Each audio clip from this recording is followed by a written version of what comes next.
Que se crea esta famosa escuela de pilotos Top Gun, o el personaje de Maverick de esta película Top Gun es alguien de la vida real. ¿Y sabes esa maniobra que hacen en la película? Donde los aviones uno se pone encima del otro y toman una foto, también se llegó a dar en la vida real. Aquí te lo vamos a contar todo, mira. Aquí en esta guerra es la primera guerra que se usa el helicóptero como arma, porque en Corea era solo rescate. Te lo expliqué, ¿te acuerdas? Claro. Que puse los helicópteros. Y la serie Claro, MASH. eso. Claro.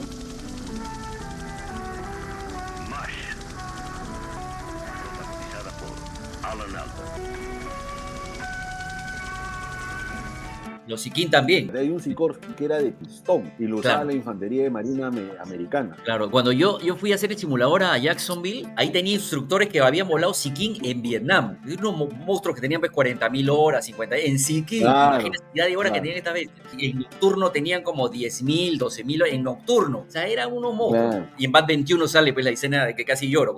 Más que cuando muere el Rey León. Ese es para llorar.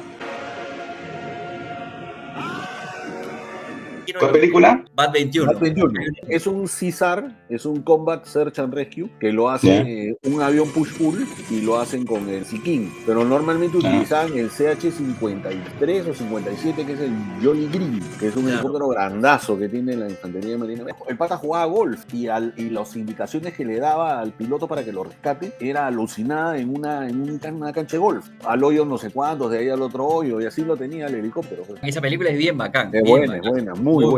Vamos a entrar a la guerra de Vietnam de lleno y vamos a hablar de la parte de aviación en la guerra de Vietnam. Y el comandante Carrión, un gran maestro de la orden en aviación, se la sabe todas. Comandante Carrión, usted mismo ves películas buenísimas de Vietnam, Pelotón, Melodías de Vietnam, Good Morning Vietnam, el Bad 21. Full Metal Jacket, que ahí esa es la ofensiva del Tet, justamente, de la toma de la ciudad de Hue, que es al final de Full Metal Jacket, cuando tienen que entrar con todos los tanques y todo y encuentran las fosas comunes, ¿no?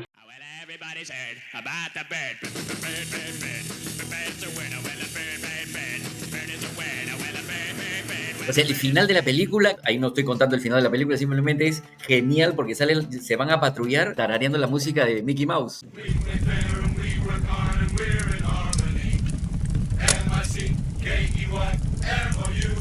Es genial ese final. Boys and girls from far and near, you're welcome as can be. M-I-C-K-E-Y-M-O-U-S-E.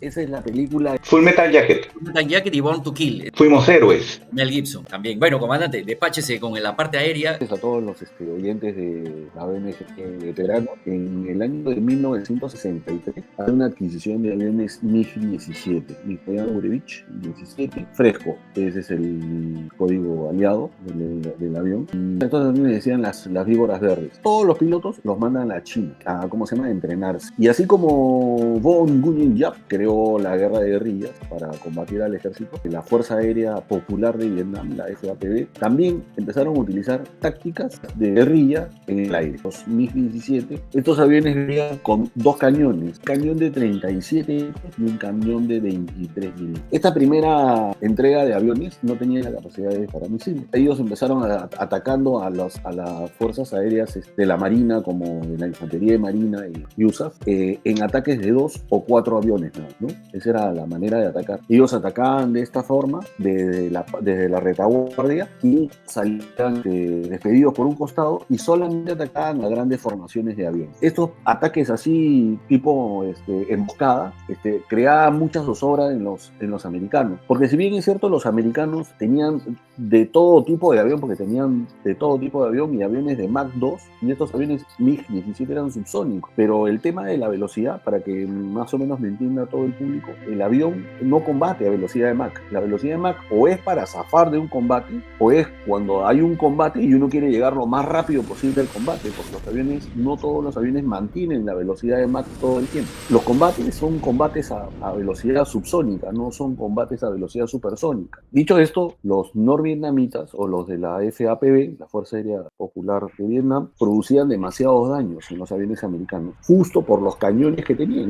eran de calibre bastante grande. No era una .50, era un calibre considerable. O sea, le disparaban una ráfaga de ese calibre, de calibre 37 a un Phantom y definitivamente le partía el alma, le hacía daño letal. Dicho esto, hubieron bastantes derribos durante el conflicto. Esto es genérico lo que estoy explicando, ¿no? Para que se entienda por qué es que los vietnamitas tenían éxito. Aparte, tenían una defensa aérea que hasta el día de hoy nosotros, la Fuerza Aérea Peruana, todavía tiene los AM-2, ¿no? Que son los misiles antiaéreos con el sistema de radar de tiro, radar de vigilancia, etcétera, que después lo voy a explicar. Aunado a la artillería antiaérea más este tipo de ataque de emboscada de la Fuerza Aérea Vietnamita, produjo muchísimas bajas a los norteamericanos. De estos pilotos que fueron capturados por los vietnamitas, los americanos capturados por los vietnamitas, fueron interrogados. Y para sorpresa de los vietnamitas, los norteamericanos utilizaban las mismas rutas todos los días. Usaban el mismo camino de ida y el mismo camino de venida. Y al darse cuenta de esto, ya sabían en qué momento de la operación y los iban a interceptar, causarle daño a los aviones americanos. Eso por la parte de inteligencia. Ahora, todos los aviones americanos, y ahora se los voy a decir, lo sabe que ahí Pepe tiene las imágenes para que vaya poniendo, acá hay una transición en los Estados Unidos, porque hasta la guerra de Corea, la capacitación de los pilotos en combate aéreo era muy elevada, tanto así que la rata de derribos en la guerra de Corea es 12-1, ¿no? En la guerra de Vietnam esto disminuye. El F-8 Crusader es el último avión de esta generación de aviones jet, de la primera generación, que llevaba ametralladoras de 20 milímetros, llevaba 4 ametralladoras de 20. En los Estados Unidos en esa época, porque estábamos en la época de la Guerra Fría, también eso hay que entenderlo, los americanos se preparaban para hacer interceptaciones a gran altitud, a gran velocidad, a los bombarderos soviéticos. Pero acá, ahí está, ese avión. Y justo por ese problema,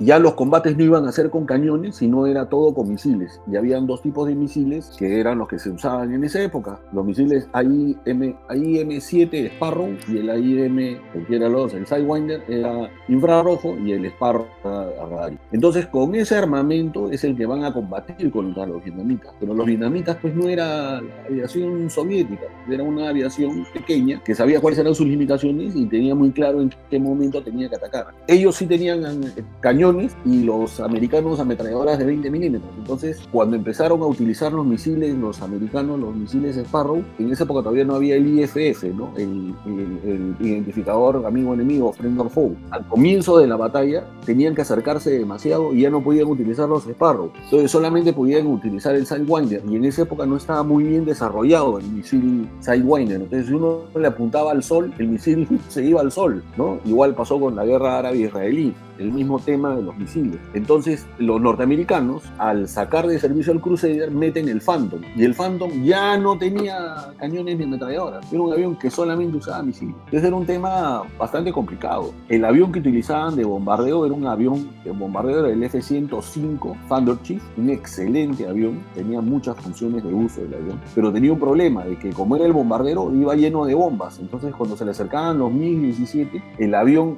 no era muy maniobrable porque estaba lleno de combustible para ir al blanco, regresar, y encima de eso estaba full armamento. Pero este sí tenía una ametralladora Gatling con un Vulcan, la Vulcan M61. Ahí está, ese es el F-105 Thunder Chief, que lo utilizaron para todos los americanos. Ese era el avión bombardero de la Fuerza Aérea de los Estados Unidos. No, la Marina utilizaba los Grumman E-6 Intruder y utilizaba el Phantom y el A-4 Skyhawk, que eran los aviones que utilizaban los de la Marina americana. Explicaba esta parte para que se entienda. Ese avión es el Phantom de la Marina de los Estados Unidos, del primer as de la aviación naval americana en la era del jet supersónico, que es Randy Cunningham y Willie Driscoll, los dos pilotos del Showtime 100, ese es el avión. Pero lo que les iba explicando es, ese avión, por ejemplo, no tenía ametralladora, no tenía cañones, solamente era puro misil o bombas. Por lo mismo que les iba explicando, la Fuerza Aérea Americana y la Marina Americana, el nivel de entrenamiento en combate aéreo era demasiado bajo, era muy pobre para enfrentarse a una guerra aérea que era una guerra aérea desigual, una guerra aérea coin, o sea, de contrainsurgencia, una guerra para la que no estaban preparados.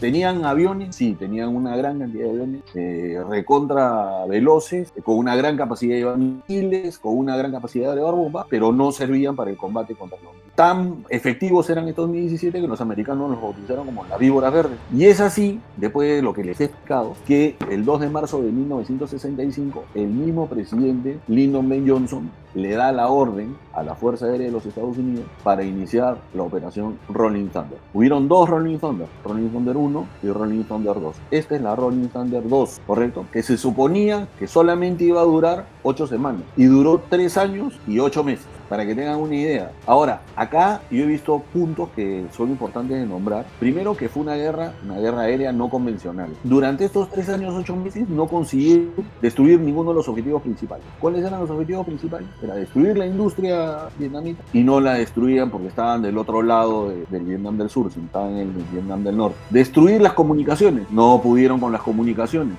Tenían una mala inteligencia, los norteamericanos. Ese es un A4, Skyhawk, de ataque. Y había un exceso de confianza, que es casi lo mismo que le pasó a los norteamericanos al inicio de la Segunda Guerra Mundial, cuando trataban a los japoneses de los japonesitos, los que no saben, los que no tienen aviones, y les dieron la paliza en Pearl Harbor. Acá fue el mismo problema. Ellos dijeron, no, los vietnamitas esos cosechan arroz y nada más. No se querían dar cuenta de que la aviación vietnamita, para el rol que los habían creado, funcionaba. Aparte, había celo operacional entre la USA y la Navy, y que para que vean al nivel que habían llegado, que habían creado cronogramas. O sea, Pepe Tudela, tú atacas lunes, miércoles y viernes, y yo voy a atacar martes y jueves, ¿ya? Y Alfredo va a atacar de entre las 9 y las 12, y fulanito, menganito va a atacar entre las 12 del día y las 9 de la noche. O sea, imposible, pues, o sea, tú no puedes ir a la guerra haciendo un cronograma, pues tú tienes que hacer una operación conjunta, ¿no es cierto? Entonces, ¿qué pasaba? Que a ti, Pepe, te mandaban hoy día a atacar una hidroeléctrica, y a mí me mandaban mañana a atacar la misma hidroeléctrica. Ya habíamos ido,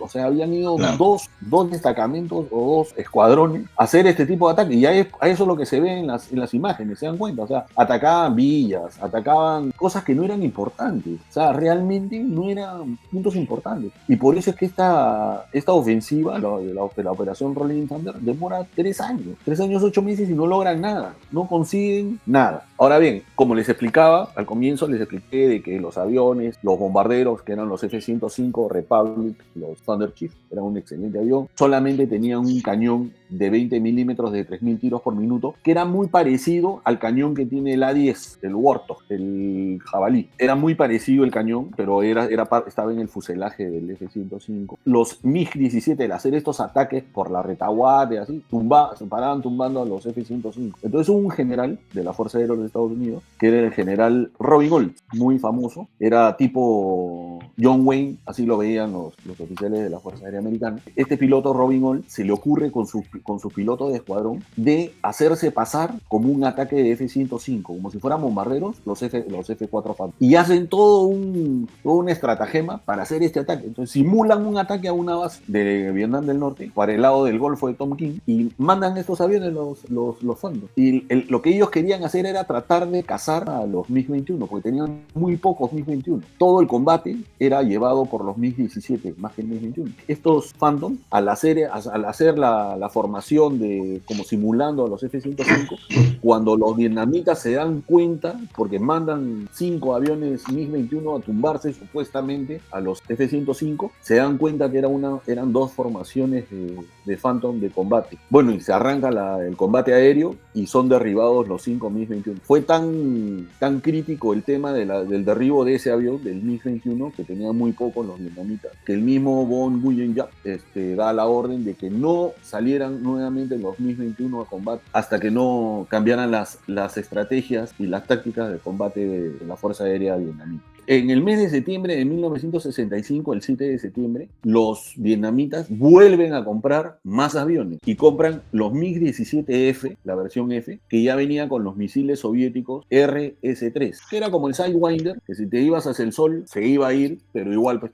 seguían teniendo cañones más estos misiles. Después llega el MiG-17TF, que era para combate nocturno, o sea, tenían cazas para operación nocturna, para atacar a la Fuerza Aérea Americana. Y los MiG-21 en un poco más de mayor cantidad con los misiles R-13. Ya para comenzar la operación Rolling Thunder, los vietnamitas compran mucho más aviones, pues, ¿no? Ahí en la parte de abajo, debajo de la toma de se puede observar el cañón de 37 milímetros, que eso es una barbaridad, pues. Eso fue la operación Rolling Thunder, la que realizan los norteamericanos, así como hubo la operación Bolo, que fue la que los norteamericanos engañan a los vietnamitas. Los vietnamitas, el 23 de agosto de 1967, 2 años después, le dan su vuelto a los norteamericanos y le llaman el Black Wednesday, el miércoles negro, donde los norteamericanos pierden 36 F-105, 16 Phantom, y los vietnamitas solamente pierden 2 MiG-21 y 8 MiG-17. En esta operación se supone que estaba el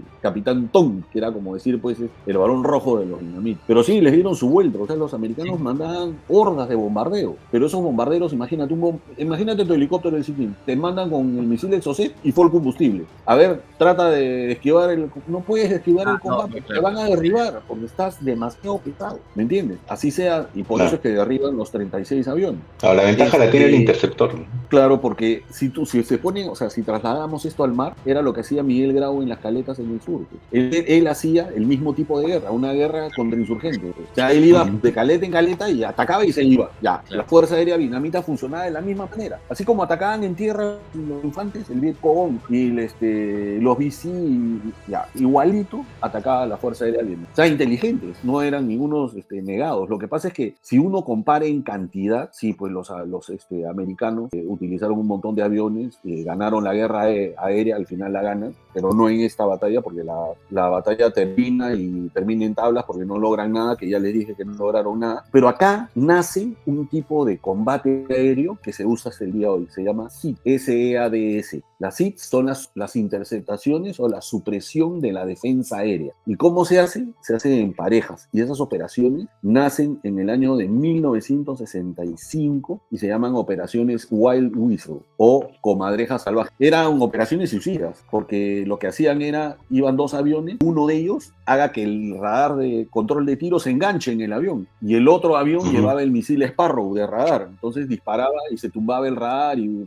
por ende ya no podían disparar los misiles, ¿entiendes? O sea, se iban a cazar misiles, eran cazamisiles. Esas eran las operaciones Wild Whistle. En la actualidad existen al día de hoy, y el avión que hace esas operaciones en la Marina de los Estados Unidos es el EE de Electronic EF-18 Growler. Hay una película que se llama El vuelo del intruso, y ahí se ven las operaciones del A6 haciendo estas operaciones, ¿no? La Marina también hacía las operaciones Comadreja Salvaje. Para ubicar los sitios de misiles antiaéreos. Claro, pues porque había que tumbárselos, pues, porque si yo mandaba después a los bombarderos, se iban a tumbar a los bombarderos. Entonces estas operaciones se mandaban a hacer antes, para limpiar todo el camino, sacar todo, tratar de inutilizar todos los nidos de misiles antiaéreos. Ahora bien, la Marina de los Estados Unidos, desde el comienzo de la guerra, en el Golfo de Tonkin, que está a la derecha arriba de Vietnam del Norte, tenía 3 portaaviones, el Forrestal, el Kitty Hawk y el Midway, ¿no? Ese es el North American Aviation, F-100, y ahí están los escudos de la Comadreja Salvaje, ahí dice Wild Whistle, que eran los que se dedicaban a tumbarse los misiles, ¿no? Tom Cruise, cuando hace la película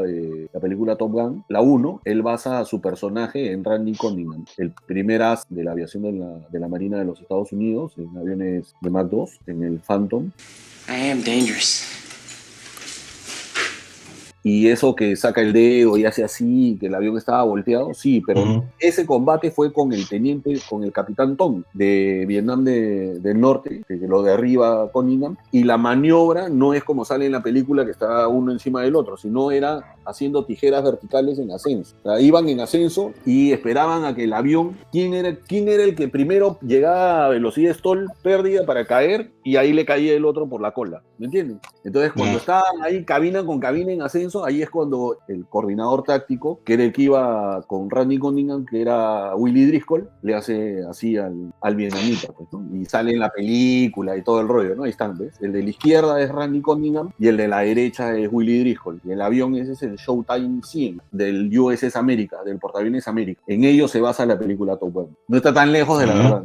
Algo de real siempre tiene. Ahí dice, y ahí lo dice, mira, ahí está. Mire, en 1967, que es lo que acabo de decirle, obtuvo su sala de la Armada, voló en McDonnell Douglas 4 Phantom, realizó un combate en Vietnam desde el USS América y luego completó en la Escuela de Armas de la Armada de los Estados Unidos. Eso es importante también que no lo había dicho. A raíz de todos estos derribos y falta de entrenamiento de los pilotos de la Marina y de la Fuerza Aérea Americana y los Marines, es que se crea Top Gun, porque de verdad la estaban pasando muy mal los americanos. O sea, los vietnamitas en el aire los llevaban al combate que ellos querían y no el que los norteamericanos querían. ¿Me entienden? Funcionó. Claro. Entonces, con esto ya comenzamos en el 65, llegamos hasta el 68 con la operación Linebacker. Ahí está Maverick, Danny con Duke, el verdadero, sí, con el Duke. verdadero. Le decían Duke porque es el apelativo del actor famoso americano John Wayne. John Wayne. Claro, a John Wayne su chapa era Duke. Y este pata, como era así medio guerrerazo, recontra, su chapa era Duke, el indicativo de vuelo de Randy Condit. Y acabó el año 68, no lograron nada, los americanos estaban asados. Siguieron con su guerra política y yendo pues a París, y en París tenían los conversatorios de paz y se quejaban de que los americanos cometían abusos de derechos humanos y todo el rollo. En 1972 los norvietnamitas se levantan de la mesa de negociaciones y dicen que no regresan más hasta que los americanos se arreglen. Entonces ya para esa época ya no estaba Lyndon B. Johnson, estaba el presidente Nixon. Si bien es cierto, hay una Linebacker 1, el presidente Nixon fue muy claro con el general Westmoreland. Sí, Moreland, ese. Le dijo de que se organice la operación Linebacker y que si no funcionaba la operación Linebacker, él iba a ser el único responsable de la operación.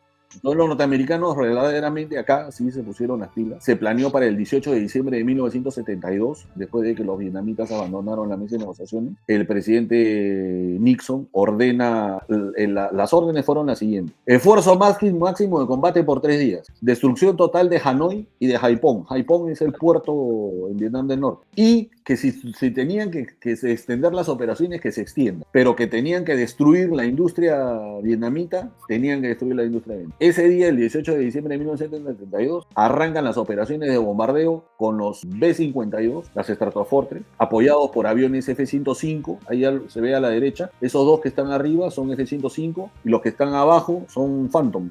Lo que hace el presidente Nixon es esto, pues, ¿no? Ordena que se haga el ataque. El ataque dura 11 días en realidad. Y sí, llegan a destruir aeropuertos, destruyen todas las comunicaciones, los suministros, los patios ferroviarios y el puerto que era Haiphong. Ahora bien, no le salió tan barata. Los ataques salieron de 2 bases. Una base en Guam, en la isla de Guam, donde tenían 99 bombarderos B-52 modelo G. ¿Y por qué voy a explicar los modelos G? Porque el modelo G, la mitad de los aviones habían sido modernizados en el sistema de alerta para lanzamiento de misiles. Y los y de la base de Tailandia salían los B-52 modelo D, que sí habían sido modernizados con el sistema de alerta de misil. Entonces, a la hora que comienzan las operaciones el primer día, los norteamericanos pierden 3 B-52 y un F-111, un Abbott, que es el avión primigenio del F-14 Tomcat, que era de ala de geometría variable. Y el artillero de ala de un B-52 derriba a un MiG-21, primera vez que en un combate aéreo de aviones ya a reacción, jets a tanta altitud, un artillero de ala derriba un avión MiG, un avión jet. Ahí se produce, en el primer día de combate de la operación Linebacker. Los vietnamitas disparan 200 misiles AM-2 ese día. El segundo día no hubo ningún derribo de parte de los norteamericanos, continuaron los bombardeos. El tercer día, los norteamericanos pierden 6 B-52, 5 del modelo G, el modelo que les dije que no habían actualizado el sistema de alerta de misil, y solamente un B-52G que sí estaba modificado, ¿me entienden? O sea, la rata de destrucción, solamente porque no tenían, siendo el mismo avión, no tenían el sistema de alerta de misil modificado o modernizado, ¿no? Para el cuarto día derriban otro B-52 del modelo D. Para el quinto día no hubieron bombardeos y los vietnamitas lo tomaron como que los americanos se habían cansado. Entonces los norteamericanos al sexto día regresan otra vez, no tienen ningún derribo, y el octavo día vuelven a perder 2 B-52 más. Los días, el noveno, el décimo y el onceavo día, los norteamericanos pierden 2 B-52 más. Al término de la operación Linebacker, que duró 11 días, hicieron 729 salidas de bombardeo. Lanzaron 15.000 toneladas de bombas. Después de la Segunda Guerra Mundial, es el bombardeo más grande en la historia del mundo. Los vietnamitas lanzaron 1.240 misiles antiaéreos SAM-2 y los norteamericanos perdieron 15 bombarderos B-52. O el tamaño de estos misiles que hay el tamaño, aunque no exploten, igual los parten 20. Esos tenemos todavía nosotros acá. Gigantes, sí, claro, SAM-2. El costo fue de $1.200 millones, pero lograron que los vietnamitas regresen a la mesa de conversaciones, y es así que en 1973 los norteamericanos se retiran después de plantear la paz en París. Ese bombardeo, o sea, eso que hicieron los norteamericanos ya sin hacerle caso a la parte política, sino cumpliendo la orden, la de la misión que había dado el presidente, sí tuvieron éxito. O sea, les derribaron un montón de aviones, pero al final lograron lo que ellos querían, que los vietnamitas regresen a la mesa de conversación. Todas las otras operaciones no sirvieron de nada. Por lo que les expliqué, demasiada injerencia política, no había un comando unificado, la Marina atacada y la Fuerza Aérea atacada lo mismo, la inteligencia no era buena. Bueno, no fue una guerra popular, pues, ¿no? Se fue ganando la impopularidad, digamos. No, duró demasiado por culpa de los políticos. Claro, lo hubieran agarrado de saque lo desaparecen, pero no fue así. Fue una guerra donde participó la prensa por primera vez, y la prensa hizo mucho daño a los Estados Unidos, ¿no? Como sociedad. Fracturó también a la sociedad, la imagen de las Fuerzas Armadas se fue al tacho. Lo único que le interesaba a la prensa era vender, claro. y mientras más escándalo, mejor. Claro, lo que más vende es el morbo, claro, las muertes y los asesinatos. Así es. A grosso modo eso fue la guerra aérea en Vietnam desde 1960 a 1972. Bueno, después de la ofensiva del Tet, cuando sale McNamara y es reemplazado por otro ministro de Defensa, ese nuevo ministro de Defensa pregunta cuál es el objetivo, o sea, al final, ¿cuál es la misión? ¿Cómo vamos a ganar esta guerra? No había ganar, no había misión la misión no era ganar. ¿Cuál es la misión? Es sentarlos a conversar y convencerlos de que nos dejen Vietnam del Sur. Eso nunca iba a pasar. Entonces estaban ahí solamente ganando tiempo, pero no tenían un plan para ganar. Terrible error. En la mesa de negociaciones que fue en París, el general le dice al vietnamita, le dice, oye, les ganamos la guerra, y el otro le dice, pero ¿quién nos está pidiendo, nos está rogando que nos estemos aquí? Son ustedes. Pues nosotros, si quieres, seguimos. Así es. Que la otra vez se le quitó lo gallo. Claro. Como le dije al comienzo, o sea, ellos dijeron, ¿eso qué nos demuestra? Nos demuestra una vez más que no por tener el mejor avión o la mayor cantidad de aviones, si no son correctamente empleados, no te garantiza que ganes una guerra. Es verdad. Todo depende de cuál va a ser tu estrategia en la batalla. ¿Cómo vas a emplear tú los medios asignados? ¿Qué es lo que pretendes lograr? ¿Cómo lo pretendes hacer? ¿No? Los vietnamitas hicieron eso, hicieron una guerra. O sea, si tú ves en la película sale que derriban un vietnamita, pero lo que no saben es que, me había olvidado decirles, después de la operación Thunder 2 en el año 68, a la hora de hacer las sumas y restas, los norteamericanos habían perdido 900 aviones. O sea, no habían perdido 10, 15, no. Después de Rolling habían perdido 900 aviones, ¿no? Ahora, eso es estadística, ¿no? Ahora, los vietnamitas nunca han dicho cuántos aviones perdieron, nunca han dicho cuántos misiles perdieron, pero lograron su objetivo, pues, o sea, vuelvo a lo mismo, o sea, no por tener el avión más moderno. Claro, tenían toda la tecnología, tenían todos los medios, todo, pero igual no ganaron. También otra cosa es pelear en tu casa y otra cosa es pelear fuera, ¿no? Exacto. Los vietnamitas no tenían nada que perder. Ellos peleaban y no les importaba morir, ¿no? O sea, los norteamericanos estaban yendo a un sitio lejano que no conocían, donde la gente los odiaba, no entendían por qué. Los podían odiar si ellos se suponía que peleaban por ellos, y ahí empezaban una guerra que ni siquiera ellos entendían, de retiradas, esperas, iban, los recogían, los traían, los soldados no les explicaban mucho, una moral pues completamente baja, quemando aldeas, regresabas, te emboscaban, regresaba, terrible. Hamburger Hill, la colina hamburguesa, esa es otra película brava, esa es película de infantes. Capturan la colina y después tienen que ir para volverla a capturar después de haber una masacre horrible. La colina hamburguesa era porque era carne picada todo el tiempo, por eso le ponían a Hamburger Hill. La ganaron y de ahí se tuvieron que retirar y los vietnamitas la ocuparon. Los que resentían más las pérdidas eran los norteamericanos que los vietnamitas. La política no se puede meter en la guerra. Así que ya cuando se meten los políticos arruinan todo, porque si uno ve el documental de Vietnam de Netflix también, ahí ve la serie de errores políticos que fueron incrementando toda la llegada de las tropas y eran por errores políticos que mandaban más y más, y quedaban mal y seguían mandando para no quedar mal, y era una bola de nieve. Comandante Carrión, le agradecemos un montón porque siempre nos da esa info así que muy poca gente conoce, que la próxima semana, si también desea, también entra porque va a estar el comandante Claro. Valderrama, que va a hablar de helicópteros y de su visita a Vietnam. Él estuvo ahí en Vietnam, y en Hanoi Hilton. Total. Estas son bombas de fragmentación lanzadas por los B-52. Una vez lanzada a mitad de altura, antes de chocar tierra más o menos, se averían y todas estas bolas se expandían y caían a lo largo de varios kilómetros y explotaban. Cada una de estas bolas eran bombas de fragmentación y causaban un daño terrible, ¿no? Generalmente no al Vietcong o al ejército de Vietnam del Norte, sino a las vías, a los civiles inocentes que no tenían nada que ver con la guerra. Y en Da Nang y todos esos sitios, corriendo tabla, por supuesto, ¿no? Usted ya lo conoce, comandante, ¿cómo es? Le agradecemos mucho, comandante. Aquí Eric Miranda está ahí haciendo sus aportes. Veteranos, Alfredito, comandante Carrión, nos estamos viendo la próxima semana.